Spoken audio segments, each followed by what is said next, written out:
I'm really warm. Am I going to... How many layers are you wearing? Just a t-shirt. Just. It's just very humid. It's very humid. I thought we were going topless for Ronaldo Day. Yeah, no, that's next summer. My lighting okay today? It seemed a bit dark. Am I okay? Yeah, dark and moody. Dark and moody. Smouldering. Double X. It's got a bit of sauce, isn't it? Oh, well, what kind of start are we doing? Are we going to go for the kind of cold start straight in again? Cold start. I like it. Well, welcome. Oh, no, else. Can we say welcome? No, that's a hot start. There's a hot start. We're doing a cold start. All over the place now. So I had a great time last week, Andy, interviewing Sarah Thomas. I heard it on was the Foster Network. Yeah, it was good. Yeah. She was great. It's really fun to talk to. She's just got a really, her experience in life has kind of led her to what she's doing. She's making a difference, and I really enjoyed talking to her. She was excellent. I enjoyed her interview. Having watched the interview, I did notice a slight difference. So you did wear a shirt, which I thought was a bit formal. It was a polo shirt, which for me is quite formal. But because Sarah is officially speaking my sort of boss. So I kind of needed to, I was a bit nervous. I was probably more nervous. Yeah, because I did another interview, which we're probably next week, the listener, with someone else, and I was far less nervous because it wasn't. Yeah, you look nervous. It felt like a job interview. You did well. A job interview to keep your current job. Yeah. There you go. No, it's really good. So if you haven't yet listened to it, please do tune in. I have noticed our numbers for our interview episodes are much higher. So I'm trying not to read too much into that. I'm just assuming that people loved the way that we interview. And it's not that they don't listen to us rabbiting on. I don't know. Please, people, let's pick up the pace. So today's theme is birthdays. So we talk a bit about birthdays, how we do them in our house, how they work, maybe our memories of our own birthdays in family.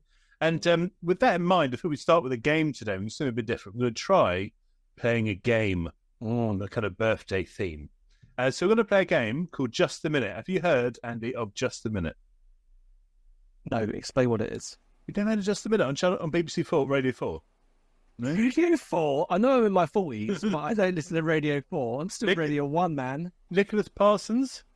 I've heard the name. Who is he? So he famously presented it for like 50 years. I think he died a couple of years ago. Yeah. He's dead now. Just a Minute is a quiz show where you are given a topic at random, any topic, and then you have to speak for it for a minute. But you can't use any repetitions to say the same thing twice. You can't hesitate, so stop, and you can't deviate, meaning you can't go off onto another topic. Okay. So I thought just to make it slightly more relevant to what we're doing, we've both picked 3 topics related to parenting in some way, haven't we? Yes. And we don't know what each other has picked. So what have you got as your buzzer, Andy? Have you got a buzzer? Well, no, I had an antique bike horn, which I can't find anymore. That's helpful. So what noise are you going to make if I hesitate, repeat, or deviate? See, I can't hear that. I can't hear that. It's the problem with Zoom. I've turned off noise suppression. I can't hear it. I can't hear that at all. Nothing. I've got nothing to tell you then. Can I just go boing? Boing. You say boing. Say boing. Boing. I've got 2 options for you, Andy. I've got 2 options. So this is number 1. Like that. Did you hear that? Yeah, I heard that. Sounds a bit like me after exercise.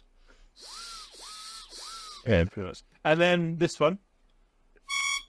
Oh, that's quite cutting. Let's use this. Let's go for I don't like this. This is my harmonica with a frog on the kind of birthday theme. So let's begin. So do you want to go first, or do you want me to go first? I'll go first. I'll get my reading glasses on because I've got them written down. Are you ready, Joe? Oh, you're going to say one. I'm going to talk for a minute. Okay. Yeah, you ready? Okay. See how long I can last. Right, where is it? Could you talk about the plight of Socrates, 400 BCE? Sorry, that's my reading list. Sorry. Is that a joke? What? Joe, can you speak for a minute on teenage dating? Go. Teenage dating. I have vast experience of the topic of teenage dating. I was once one of those myself. I was a young man who was very popular with the ladies, had lots of ladies who were my friends, and we got on really well, and I was a lovely guy. However, I had a friend, or a wingman, as I think they call it, with me. Who Deviation. Why? Suppose, why? What's a deviation? You're talking about me. So talking about dating. Oh, well, wait for it. I had a friend, a wingman, as you might call it, who would come along and would steal all the girls who clearly were in love with me. And he would date them for a couple of months, and then off he'd go, and then that would be the end of that. That's my main experience of being a young dating person.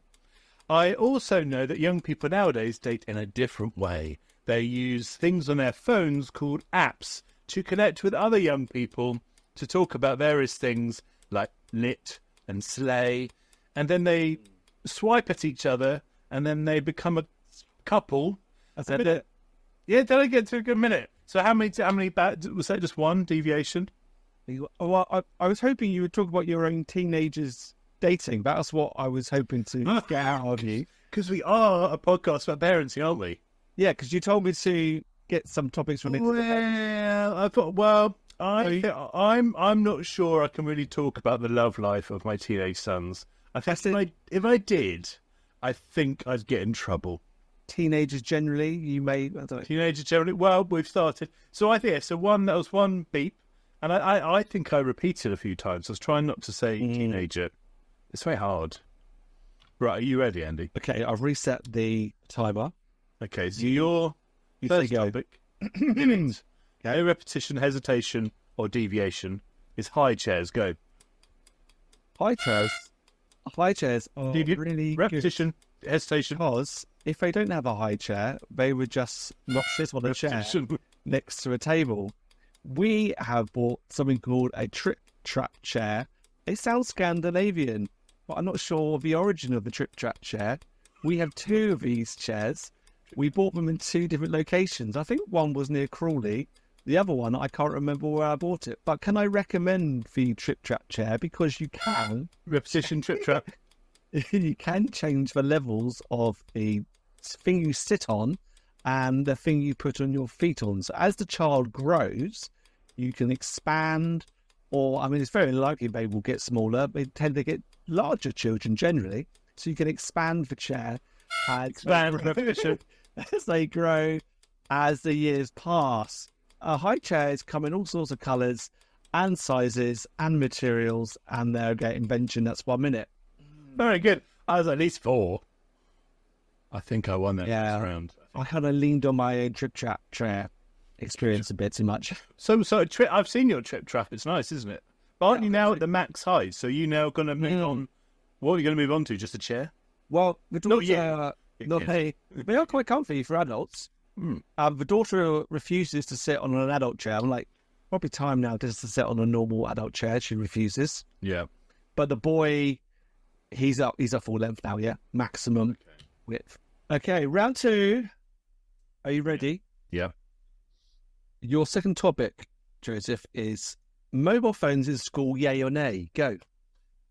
Do I think that we should use mobile phones in school? There are many arguments for and against this proposition.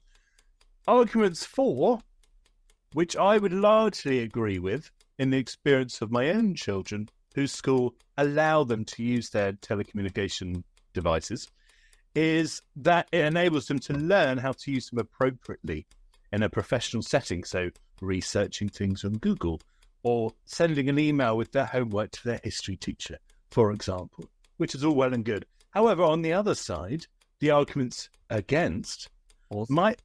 What's that? What? You're pausing too much. You made me pause by saying stuff. The arguments against would be they could be bullying. Bullying. People might bully one another with, I'm going to say that word again, with their phones, where saying nasty things like, you've got funny hair and you smell like a goose. And that would really offend the other person. They might get upset, which would be really sad. And also really annoying for teachers. As an experienced secondary teacher, I spent ages dealing with that crap, and it's really annoying. No, so said this about, I could carry on that topic. You could have 10 minutes, couldn't you? I was said too. So I did. You made a little noise, and I thought you were saying something, so I stopped. That's why I paused. No, you were pausing. You were doing too long pausing to waste time. I was just trying to think. Give myself time to think. I'll be thinking in a minute, man. Phones is generally it's a very good topic, though, phones, isn't it? Are you pro phones in school? I'm trying to remember, does my daughter actually use her phone in her lessons? Do your boys use them in their lessons? They do. They're quite pro, yeah. So they're trying to trust them to make good decisions and use them wisely. They do, like, they have them out when they're not meant to. They get confiscated, but it seems pretty good. Whereas I know lots of secondaries now, like, no phones ever. They're terrible. It seems to be a wave of that. I think the direction of travel is maybe going some sort of blanket ban.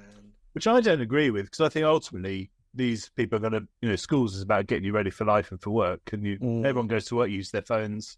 We don't all wear exactly the same suits as well, but let's not get into that. Let's not talk about the education system quite yet. We're in the middle of the game. So, do you want your second topic, Andy? Not really, but go on it. I know you're good at this. I'm good at it. I can't believe you didn't know what Just a Minute is. Never seen it for my life. So you listen, it was an audio, it was on the radio. Oh, I've never heard of it in my life. Okay. Are you ready? Your second topic is, ready? School dinner. School dinners were a thing I didn't have as a child. I remember taking a packed lunch, which my mother would make for me every evening prior to going to sleep for the school day in the next day. Fourth day repetition.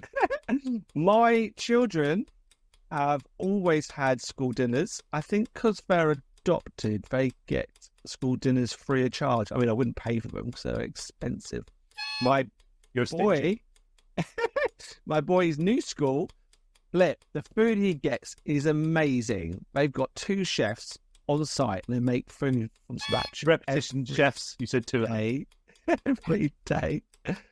And I mean, yesterday he had pork chops and mash and banoffee pie for lunch. Today he's having chicken goujons. Wow. With custard.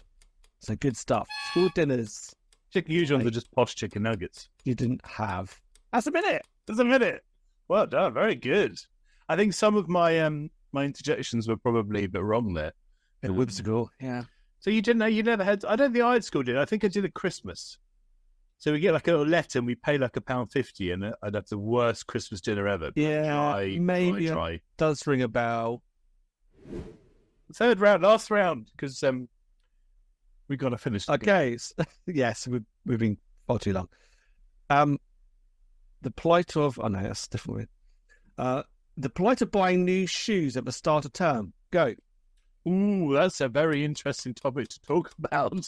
Buying new shoes at the start of term. I'm really excited to elaborate and give some information to you on this particular theme. Buying new shoes at the beginning of the term. I've got great experiences. As you know, I used to be a man of the shoe trade. That's right. We were shoe tradesmen. And I, once upon a time, had the privilege of being the manager of the kids' floor of Clark's. And I was given this great honour mid-August. I thought, this is great. It's really quiet. Nothing's happening. And then the next week, carnage breaks out as 5,000,001 families all pile in the last 2 weeks of August to get their little darlings some shoes. And it was very stressful trying to sell them shoes. We used to have we were one of the first stores to have an electric measurer. So we'd measure their feet. They'd stand there, sweaty little feet, and it would tell them what size. It didn't really work, but we weren't allowed to tell people that. So we had to, when it was wrong, effectively say, oh, I've tried a bigger size because it comes up about that size. And we were effectively told to lie because the technology was rubbish. Wow. Have I got to a minute? That's a minute now, yeah. Good. You picked Corporate good line. names. Corporate line is to lie, goodness. It was. We're both men of this shoe trade, weren't we? So not only did we go to exactly the same schools and university, but we both have chosen the same shoe trading profession. No, not for long. It's only a couple of years. Whereas you worked for like a boutique, like sort of poshy thing. Whereas I was a man of the people, so I worked for Clark's. I was a man of the, or as my son says, Clanks. You know when they rewrote the sign and they made it cursive, he thinks it says Clanks. It does. If you look at it, it sounds like Clanks. I'll pass along. So I'm working for Clanks. Oh yeah, in a different capacity, isn't it? Yes, that's very useful inside information. I can't think of many worse places to be mid-August than in Clark's. 2 weeks before term starts. It was horrific. And you'd always have one parent who'd come in with 7 kids at 5:29 p.m. And our policy, we'd have to serve them, even though we closed at 5:30. It's so bad. Clanks, your clank shoes. Used to love them. Get the little ones, the lights that flash. Yeah, quality. Bootleg. Did you ever wear bootleg for school? Bootleg shoes. One was red, one was green, wasn't it? Oh, there's kickers. You're thinking kickers. Yeah. Yeah, You kickers. poshy. So you don't listen to Radio 4, but you wore kickers. Because I wore bootleg, which are the Clarks kind of equivalent. Don't even know what they are. They're like sort of chunky black sort of school shoes that last forever. No, didn't have that. So would you like your final topic, Andy? Yes, I'm going to This turn is my good. fan back on because it's so hot here. I'm just going to risk severing my hand off. Maybe it's grey. It's grey outside, but it's just humid, isn't it? It's really sunny down south of Scotland. I think I have said I'm from the south of England. Oh wow! Well, What county? You never know. Careful, Andy. People might know you live in the south of England. Try not to sound like I'm from south of England. You sound like where you're from as well. What Newcastle? Or we do. Anyone could tell where we're from. But clearly London. London. Newcastle upon Tyne. That's the best Newcastle accent ever. No, it's a London accent. Man. Newcastle man. Is that Newcastle? Liverpool. It's Liverpool. I know. I've been having lots of meetings with Liverpudlians recently, and So they're probably going to broach into like offending people territory. yeah, they're brilliant people. Best. Right, Okay. Liverpool. Who knows? So your last topic, Andy, Yeah. on Just a Minute is Yes. Sports Day. Go. Sports Day was one of my favourite days because I excelled on that special occasion. Weirdo. My special event, I had several special events. One was the 200 meters. Special event. 200 meters. And what I realised many years later was we're all wearing like plimsolls. Why didn't I just wear like running spikes or like my football boots, which would have made me like run massively faster than the average runner? I would have won every single time. But I didn't wear those attire. My other special event, and you will remember this, is throwing. Do you remember how good I was at throwing? Especially in our middle school, we would throw the tennis ball between the fences, and I was the best in the school. I even remember beating the teachers, which I thought was rude. At throwing, yeah, throwing. I used to do this. They're throwing again. The running thing, and then a little twist to get like a slingshot momentum and then throw. And I was world champion in my school for many years. The sports day was a thing I loved. 1 minute. I do love the thought of you turning up to your school sports day with everyone in their plimsolls, the little PE kids, with your lycra and running spikes, ready for the 200 meters. I can remember watching you competing in that because I was way younger than you. I was like hardly in it. I remember you as an older person, older year, running in that race. Really, you're thinking, what a guy. I don't think you won though. Well, and I say it. Why didn't I just? Because I was playing football on Saturdays and Sundays. Why didn't I just wear my football boots, which would have had like little studs and mold studs? I would have run way faster because the traction would have been. So perhaps if I'd just worn them, I would have been really good at sports day as well. Hmm. Yeah, who knows? I was a shot putter. So in year 8, I won shot put. That's my one. I won the shot put. Of course I was. Thanks for that. Stereotypical, right? Who's the big boy in the club? You're the big boy. Shot put. You can throw. You look like a shot putter. You do shot put. You beat stereotypes, mate. To be fair to my teacher, I wasn't particularly. I was quite tall, but I wasn't that big at that age.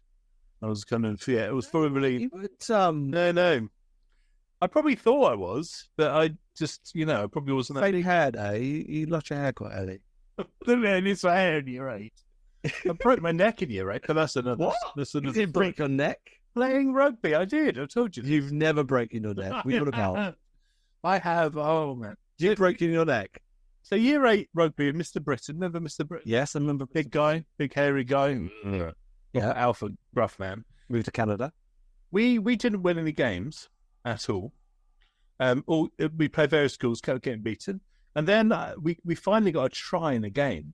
And at the end, we had a celebration because we scored a try, and we were sitting sort of cross-legged in a line because we had to sit in a line because it was all very formal. Yeah. And Mr. Brett was giving out the Mars bars. My mate Nick was behind me. Yeah. And then he climbed over the back of my neck to get the Mars bar. So we weren't actually playing rugby. and there was a massive crack noise, and I snapped a tendon in my neck, and I had to have foam thing for months. I had physio. What? I had physio. I did. We were friends when you were in year 8, surely, were we? I did. I had a neck thing for 4 or 5 months. I have no recollection of that whatsoever. You're talking absolute tripe. I did. Speak to my mother, and to check with her. She will verify that I indeed did break my neck. Literally going to text her now. You got to text? Because I'm not texting, I'm actually Facebook messaging, obviously. Yeah, go for it. No one actually texts anyone anymore, do we? No, they do their WhatsApp. Mrs. Joe's mother. So that was a good game. I enjoyed the game. I don't know if we have a clear winner. So you didn't break your neck. You sprained a tendon in your neck.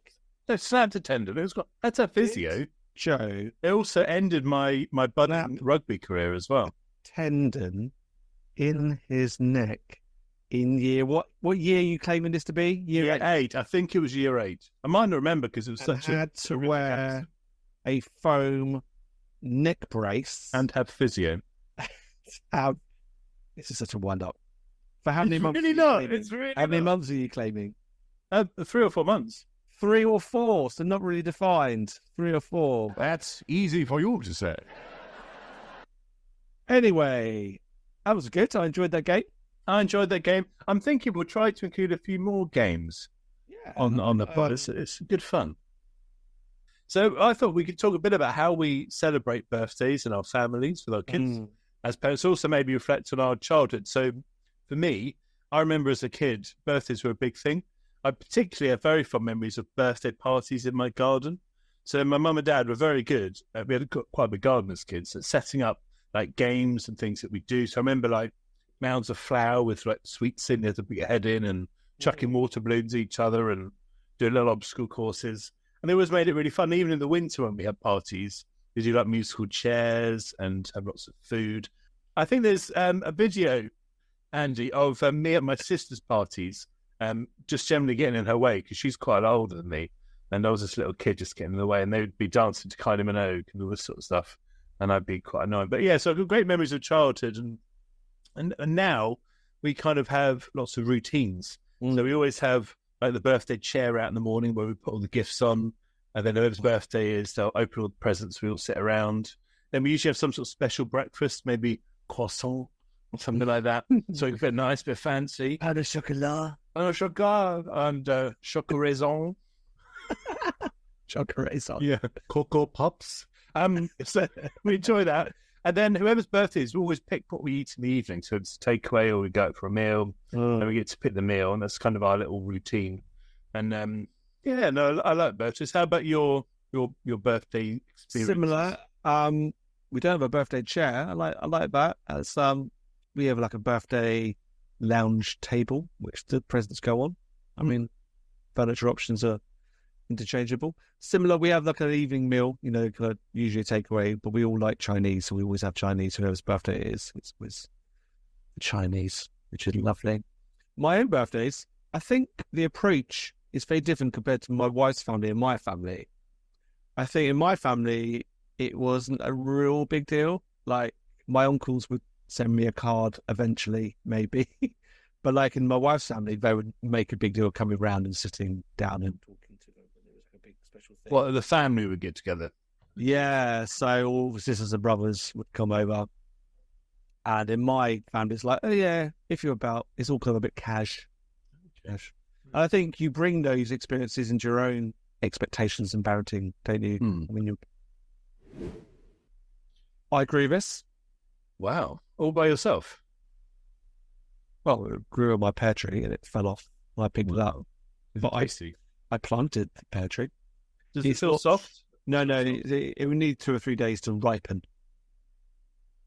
You have to feed back to us how the pear tastes. Do we need any feeding back from last episodes? I feel like we had to feed back on something. So what do we do now, boss? Not to worry. Many episodes ago, Andy, we did a podcast or a show, an episode on sleep and getting the children to sleep, which lots of people listen to and liked. And we did promise in that episode that we would do something. Do you remember what we promised we would do? I had to play that audiobook about a rabbit to my children. A rabbit who couldn't sleep. Yeah, I did that. He didn't like it very much. Oh, He I found know. the person quite boring and actually it irritated him, so it didn't help with the sleep thing. I tried since then the Velveteen Rabbit. Oh, what's that? What's that? It's like a world famous story about a rabbit. You never had that? Velveteen Rabbit. Yes. Worldwide success hit. Never heard of it. Pass you by, you're just too young. Just too young. Never heard of it. So now he just listens to Horrid Henry audiobooks at night, which I'm sure is making him more horrid. But it works. It works, yeah. Oh, dear. Oh, God, that's a shame. So it didn't work. So as a podcast, we're unable to endorse the rabbit who couldn't sleep. No, I can't speak for it working in my life. No, maybe I'll give it a try. Please, quiet, everybody. 10 seconds. Oh, well, there we go. Thanks, everyone. Thanks for listening. So, if you're still there, if you stay to the bitter end, like and subscribe for more quality content at Birdland. Thanks for listening. Please subscribe, like, and follow the podcast. If you want to get in touch, you can email hello@otherpeopleskids.co.uk. all of my schools have gone now. They've been rebuilt. Gold now. All my schools have gold now. They're gone. I think that didn't sound posh.